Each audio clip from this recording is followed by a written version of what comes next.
Rhyme ভাই, হেনা কোথায়? বাপ্পা, তুই অনেক দেরি করে ফেলেছিস। কেন? হেনা তো আমার সাথে অনেক বিয়ে হয়ে। না, আমি বিশ্বাস করি না। সম্প্রতি সামাজিক যোগাযোগ মাধ্যমে ব্যাপক ভাইরাল হয় চাচা হেনা কোথায় এই সংলাপটি। 1996 সালে মুক্তি পাওয়া প্রেমের সমাধি সিনেমার সংলাপটি নতুন করে সবার মুখে মুখে ফিরতে থাকে। এই সিনেমার কেন্দ্রীয় চরিত্রে অভিনয় করেন বাপ্পারাজ, হেনা চরিত্রে অভিনয় করেন শাবনাজ। বাপ্পা সিনেমায় হেনাকে হারিয়ে ফেললেও বাস্তবে আবার দেখা হয় টাঙ্গাইলে। অভিনেতা নাইম তার টাঙ্গাইলের নিজ বাড়ি সাহেব বাড়িতে এক অনুষ্ঠানের আয়োজন করেছিলেন। সেখানে আমন্ত্রিত অতিথি ছিলেন বাপ্পারাজ সহ অনেকেই। এই সময় মজা করে নাইমকে বাপ্পারাজ জিজ্ঞেস করেন, নাইম ভাই হেনা কোথায়? নাইম উত্তর দেন, বাপ্পা তুমি অনেক দেরি করে ফেলেছিস, হেনার তো আমার সঙ্গে অনেক আগেই বিয়ে হয়ে গেছে। বাপ্পারাজ তখন চিৎকার করে নাইমকে জড়িয়ে ধরে কাঁদতে কাঁদতে বলেন, না আমি বিশ্বাস করি না। এখানে সে সময় উপস্থিত থাকা অন্যান্য অতিথিরা প্রেমের সমাধি ছেড়ে গানটি গাইতে শুরু করেন।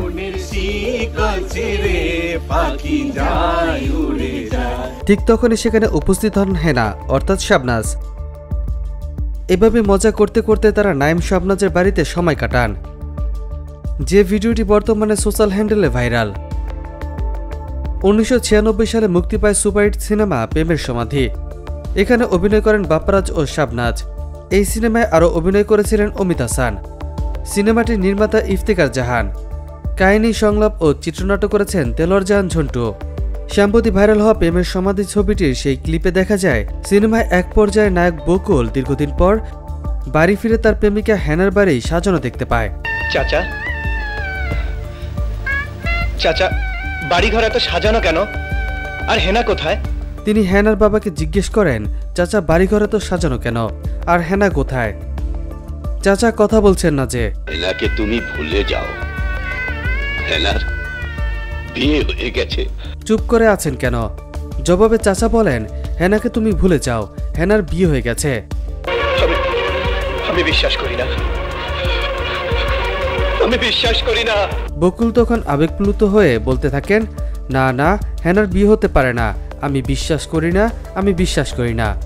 মূলত এই ভাইরাল ক্লিপের আদলেই সম্প্রতি নতুন ভিডিওটি তৈরি করেন বাপ্পারাজ, নাইম ও শাবনাজরা।